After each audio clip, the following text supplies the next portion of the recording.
Ay! Mali! Joy! Ay! Joy! You can choose whatever you want. What if I choose not to stay? Lahat ng binibigay ko is not enough to make you stay? Ginawa mo yon para piliin kung piliin ka? Kung mahal mo ako, bakit hindi ako piliin mo? Joy? Kung mahal mo ako, bakit pinapapili mo ko?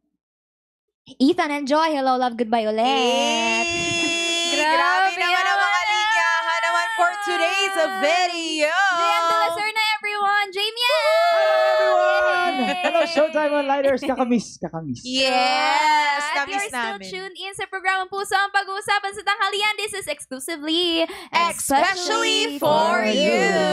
Kasama niyo pa rin po inyong Trendy Diva Anna Ramsey. You're with your P-Pop Kitty, Antenorio. The Popper Scene, Mariel Monteliano. From JM de la Serna. Aha, shoutout muna sa lahat ng mga nakasubaybay dito sa atin sa Showtime. Yeah, shoutout po sa inyong lahat. At kanina nga, ito na, ay nasubaybayan natin ang breakup story ng ex-couple na sina JV and Lee. Members sila parehas ng isang dance group na kapag nagkapalagayan ng loob hanggang sa nanligaw si JV kay Lee. At sinagot naman siya agad nito. Nang tumagal na ang kanilang relasyon, na-realize ni Lee na nawawala na ang pagmamahal niya kay JV.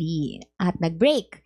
Nagkabalikan hanggang sa tuluyan na nalang tinuldukan ang kanilang relasyon. Oh, at dahil nga sa naging issue nila, ito, bakit may mga tao kayang na-fall out of love? Kasi yun yung naging issue ni Oo. Lee kay JV, na-fall out of love si Lee. Siguro nawala na yung fire. Oo. So, yung fire sa relationship nila. And siguro kasi pag, di ba, yung iba kasi sa tagal-tagal, may mga lumalabas na ugali na you feel, hindi ko siya ganito nakilala. That's why At it's very... pandemic sila nag-start yun din kasi pa, ate. 'di ba? May factor din 'yun, pandemic pa na, Oo. 'di ba, masyadong limited yung time na magkikita kayo, 'di ba? And sometimes kapag matagal mong hindi nakikita or lalo na kung yung love language mo, lagi mo nakita, may physical touch ka, hindi mo nagagawa yung mga ganung bagay. Minsan nadadivert yung utak mo, tapos biglang napapansin mo nag-fade na yung love. Ah, Diba? It's so oo. sad, pero that's the reality. Meron talagang napafall out of Yes. love. Tama. Tsaka mahirap yung ganun na parang online lang sila nagkikita. Parang di mo masasabi sa sarili mo kung love ba talaga yung nararamdaman ko or minsan infatuation lang kasi yung Totoo. ganun. Na parang sobrang longing mo kasi towards that person. Pero once na makita mo pala siya sa personal, hindi na pala ganun yung nararamdaman mo. Kayo ba, guys? Minsan, dun sa, naman nila, sa situation nila, dun nga, pandemic, parang nagkaroon lang sila ng comfortable sila sa each other, Oo. na-enjoy nila ang company, and then, sa katagalan nga, nag-agree ako kay Ate Ana na, yun nga, mas, may mga points sa life nila or sa relationship nila, mas nakilala nila yung tao. And, syempre, hindi naman natin mapipilit ang sarili natin na, i-ano na lang din, isawalang bahala yung mga napapansin natin, diba? So, maybe isa yun sa mga many reasons na napafall out talaga ang mga people. JM.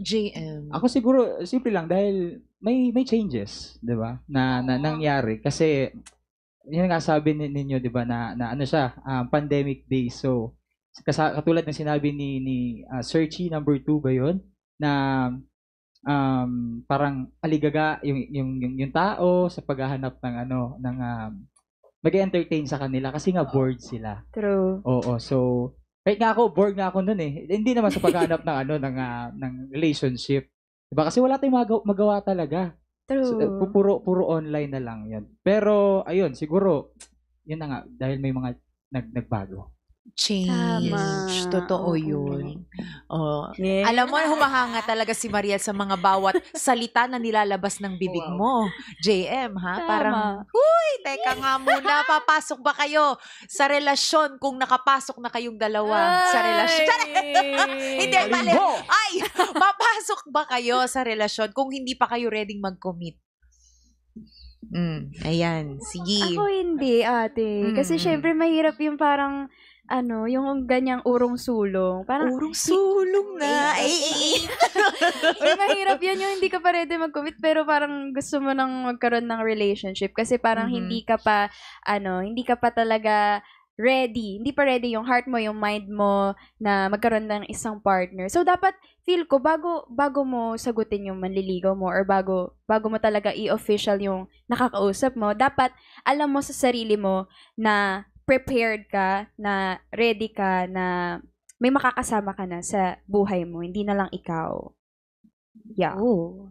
Pero may iba din kasi, di ba, na you never know if you never try. Meron ding mga ganyan Pero bagay. sa akin, hindi rin. Parang, hindi rin ako papasok sa isang relationship pag hindi ready. pa Kasi ready. ang selfish din for the other person. Kasi, Tama. hindi ka nga ready sa self mo. Yes. Paano mo siya ipe-prepare dun sa mga hindi mo pinaghandaan din. Tama. Diba? JM. Syempre hindi din, 'di ba? Sino ba namang papasok sa ganyan? Pero yun na nga, pag love ang nagsabi, pag puso ang nagsabi. Ganyan ba yung nangyari sa Ay! inyo? Ikaw magsisisi. Ay, Ay, grabe sorry po. naman. Stream papan. Huy. Totoo naman, pero ito, pandemic love stories nga, ha? Anong natutunan nyo tungkol sa pag-ibig noong nagdaang pandemic? May mga learnings ba kayo? Pwede nyong i-share? Oo. Kasi mahirap, po mag-ibig nung pandemic, sa totoo lang. Mahirap naman mag-ibig. talaga. Oo, 'di ba? Lalo na kung ikaw yung Hirap tipo maghanap. ng in a relationship tapos yung karelasyon mo ang layo-layo. Oo. 'Di ba? So it's going to be very challenging, no? Nung mga panahon na 'yon.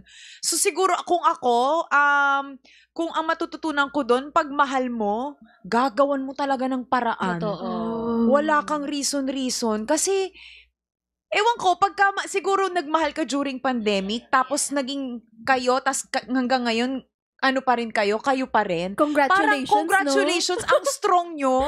Nalagpasan nyo yung isa sa mga matinding challenge, no? So, masasabi ko lang na pag talaga yung pag-ibig, alam mong, ang strong pinaglaban nyo, ang tibay-tibay nyo na ngayon. Yes. Diba? Tama. Kayo. Kayo, ate. Siguro, nung pandemic kasi parang na-focus din tayo sa self-love. 'Di ba? So dun yung naging chance natin na yun nga mas makilala yung sarili. Although may mga times din na nagkaroon tayo ng problems, syempre biglang nag-dawn sa atin na malalockdown tayo ng ilang True, Hindi diba? natin parang Walang hindi natin alam yung preparation, time. ano? Oo. Tapos siguro yun, kung about self-love naman, you cannot give what you do not have. So, yun yung preparation siguro ng iba. Parang alam mo yun, hindi na sila makapag-antay na matapos yung pandemic kasi it's time to go out, ganyan. Ikaw, GM. Totoo yun. Totoo yun. Agree naman. Pero para sa akin, personally, siguro mas natutunan kong mas mag-wait. Kasi ako bilang tao, patience. Parang gusto ko, ganyan agad diba? Mabilisan, Linawin mo yung ganyan madalian. agad. Linawin mo I yun. mean, Hindi, mabilisan. physical touch ba yung mo? Ay, hindi naman sa physical touch. Parang gusto mo parang Gusto mo mag-dive into the Exactly. relationship Yes. agad. So, dive in. Mag-dive. Huy! deep dive. Diba? Ayun, siguro patience talaga. Patience Yes. ang Oo. isa sa Ako din, same din. Ikaw. Pero kasi ako po nung pandemic, wala naman lang talaga self-love. Yeah. Tsaka family. Family talaga yung kasama ko noon nung pandemic. Kasi hindi ko pa natatry yung mga... Ang hirap siguro nung LDR nung pandemic Mahirap time. yun. Kasi syempre, ako talaga aminin ko, yung love language ko, physical touch. Sobrang clingy ko. Kaya ewan ko, siguro hindi ko talaga kaya yung mga LDR relationship. So, let's see in the future kung ano matututunan ko dyan. Yeah. Ayun. Ang ganda. Aha, nako, yung mga madlang onliners natin parang relate na Oo. relate, ha? Totoo. True. Tama. Oo. Pero ito, paano nyo ba i-handle yung relationship nyo kung meron kayong personal na pinagdaraanan? Like, yung, kunyari, meron kayong problem sa relationship, tapos meron ka pang problem personally. Paano, or sa family, financially, emotionally, paano natin, susolusyonan yun? Paano kaya yun? Ikaw? Yan, dyan ma-challenge yung pagkatao mo kung paano mo siya Totoo. I mean the time management isa din yan sa pag-handle, 'di ba? Hindi natin masabi kasi kanya-kanya tayo kung paano natin siya hina-handle. So ako siguro na-try ko naman yung ganyan, yung sabay-sabay siya. Ang ginawa ko nag-focus na ako. Inisa-isa ko kung ano yung dapat munang unahin. Yun. Tama. Yes. Oo. Okay. Kayo. Meron tayong mga personal battles talaga na minsan di natin alam kung sino yung dapat nating unahin, no? Yes. Kasi lahat ng mga bagay na yan, importante at umiikot yan para gumalaw tayo as a human being, no? So, pagka may mga ganyang pagkakataon na sabay-sabay talaga, mas maganda siguro kung sa karelasyon natin, huwag tayong maging unfair kasi yung iba pag sobrang sabay-sabay na, nandyan yung bigla na lang iiwanan kasi parang nagiging least priority na yung relationship, no? Siguro it's about balance. Oo, parang bigay ka dito, 25%, 25%, 25%, 'di ba? Kanya-kanyang percentage kasi lahat naman 'yan may hangganan eh, 'di ba? Kung meron kang problema sa sarili mo, may hangganan 'yan, matatapos yung nangyayari sa Yung face. Oo, may yung phase na 'yan sa buhay mo. No, and especially if mahal mo yung tao, I think magagawan mo talaga ng paraan Yes. ang lahat ng bagay. Paano kung yung isa na kailangan ng 80%? 80%, well, that's the Mat pa rin problem. talaga. Depende. Mat pa rin, oo. Oo, pero Kinalculate. totoo yan Diba? May mga ganyan na Oo. itong certain problem or part or Mas member or kailangan kung ano, attention. kailangan ng more attention. True. So, Oo. pagka ganyan, kailangan ng communication talaga. Totoo. Doon tayo talaga Communication. babalik, no? Pag-usapan ninyo kung ito lang kasi yung kaya mong i-offer. So, kailangan parang napapaiyak na ba tayo? Oo, dalang-dala ako kay Gina, Ate Ana. tayo eh. Oh, hindi, pero kailangan pag-usapan natin. So, Papunta na siya doon. Oo. Pag-usapan, Yes. pag-usapan. Communication. Yun talaga eh.